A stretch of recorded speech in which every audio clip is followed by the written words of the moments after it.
Hello, thanks for joining me on this video. I'm going to be introducing you to Quest Through the Lifespan, which is McGraw-Hill's program that is similar to a virtual child. You're going to have a character from infancy to adolescence going through different scenarios that will allow you to apply some of the basic concepts that you've covered in the chapters. It's not that easy at first. It's real simple though to make some mistakes. For instance, you can easily exit the program and not save any of your work and have to do it over again. Your character can easily expire and you'll have to do it all over again. So let me help you. Please bear with me, watch this whole video, and then you'll be ready to get started with less frustration. So I'm going to make my video portion of the screen smaller, and I'll kind of move around as needed. So when you go to click on a quest assignment, it will look something like this. And you'll have some character there, some character information at the bottom. But I usually like to start and go ahead and hit begin. You'll see some basic information at the beginning. I'll be going over all of that step by step, but it's nice to have a refresher every time you start a new quest.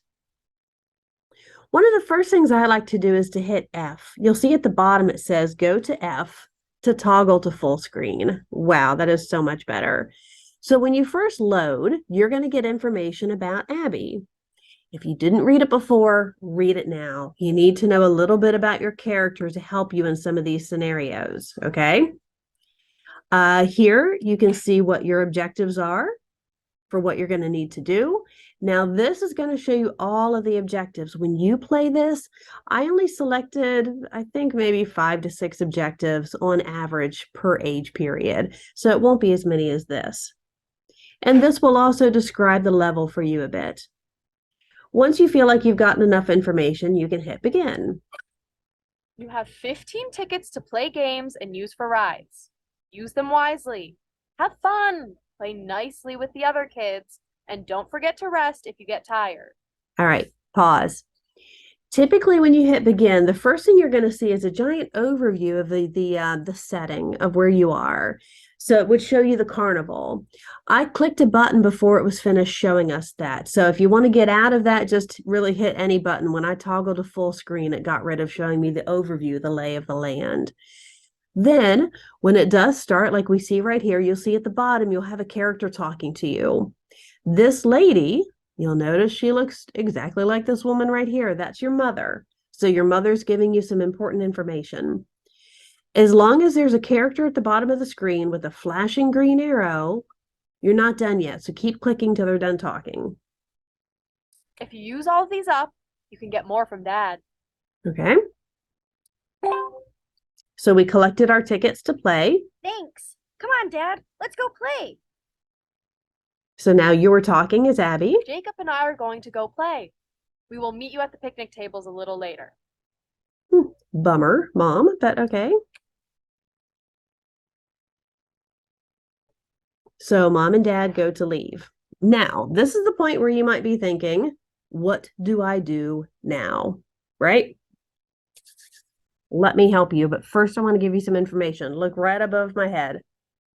That is your life meter. So red stands for biological, blue stands for cognitive, gold stands for social emotional.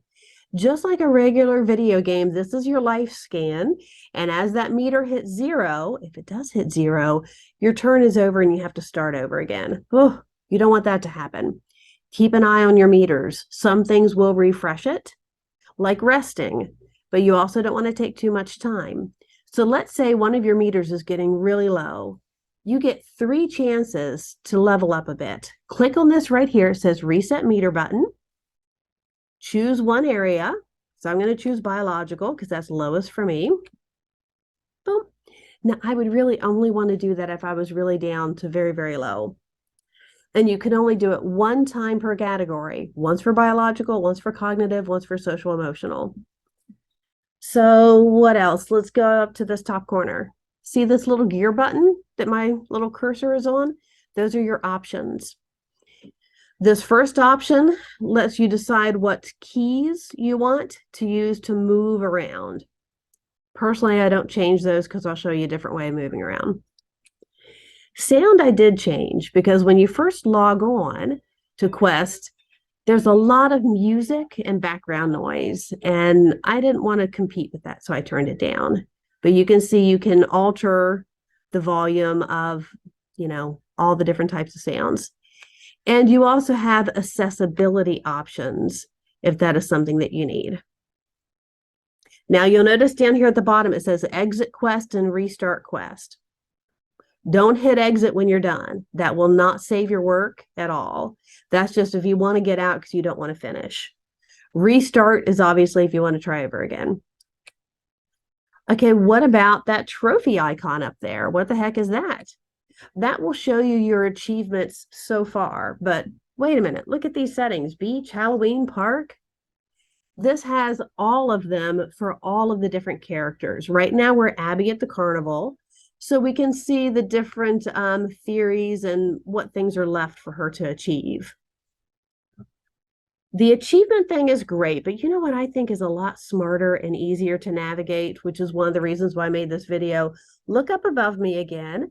That little check mark says objectives. That tells me for this particular thing, what do I need to do with Abby? I need to climb the rock wall, play the water gun shootout, navigate the claw machine, and so on. Okay. So let's say I want to do the claw machine because, well, in real life, I do like claw machines. So I'm going to click on it. Do you notice anything different that happened to Abby? She got a yellow circle around her and an arrow. That points me in the direction of the claw machine. Awesome. So how do I get there? I can use these WSD buttons on my keyboard, but I'll be honest, I'm not real great at that. That's what I'm doing right now. What I prefer to do is just click ahead. So see, here's my cursor button. When I click, it gives me a little green spot, and that's where she goes to. So I'm trying to navigate Abby to wherever the heck these claw machines are. Now, again, if you watch the beginning video, whenever a scene sets up, it'll show you the lay of the land. But look what's ahead of me. See that green arrow? The game does a good job of trying to show you where to go. So I'm at the claw machine. Do I want to play? Yeah, that's obviously one of my objectives. So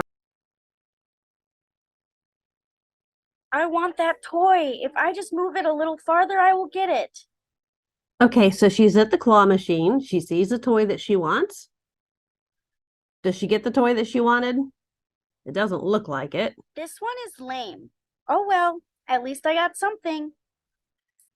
So remember, I can't do anything until I continue with these buttons down below. Now she walks away. Now, have I achieved that goal? Remember, the goal was, yes, to play the claw machine, but I feel like there should be something more, right? It doesn't come up saying that I've achieved anything. Let me check my objectives. It still doesn't say I've achieved anything. And it was about emotion regulation. So there's the emotion of not getting what you want. What else? Let's go try and do it again. And you'll find this. So sometimes you have to do something more than once. I want that toy. If I just move it a little farther, I will get it. You already had a turn. Can I play? Okay, so now here's a twist. Whenever you go to each of these areas, you're going to get different outcomes. Sometimes when you take Abby up, she'll get the right toy the first time. Sometimes she won't. Sometimes her brother comes up. It's always a little bit different, but until it comes up and tells me that I've achieved it, I'm not done yet. So my brother wants to play. I could let him play. I could give him the toy that I won. Or I could say, no, I want to play again. I'm going to do what a kid that age might do. I might go, hey, here's a toy I just won. You can have this toy. All right. So I negotiated the claw machine. There's emotion regulation. So you can see if I move me, that tells me, yes, I met that objective. Let me exit out. I'd also like to point out there's more than one way to achieve objectives. For instance, I've played this a few times. If I play the claw machine and I let my brother play and have a turn, I also win because I was able to negotiate the emotion of, I want the toy, but it's more important to share. Also, if you play it enough until you get the toy that you want, you might also achieve. So there's more than one way to achieve a goal. Keep at it until you get that block that says you achieved. So you might have to try again. You might have to talk with characters again, okay? So now what do? Let's click over here to my objectives. Ha! I have a check mark next to the claw machine. Now I'm ready for something else. So I could say whack the clowns. That sounds like fun. And I would go whack the clowns, and that points me in the right direction. Okay, what do we do when we're done?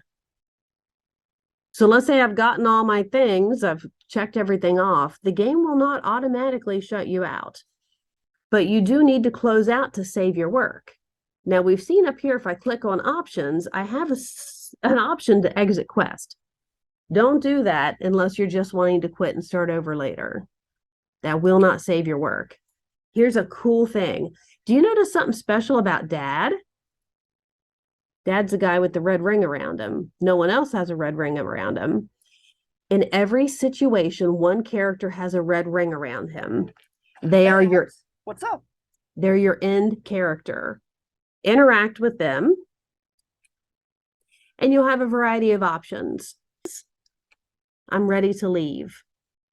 That will Sure. end I'm about ready too. the scenario. And then it will tell me achievement earned. I completed the carnival quest. Now I didn't really complete because, as we know, I only did one thing. I have a bunch of stuff left in there, but that's how you quit when you're finished. Okay. So final words, what do you do when you're finished?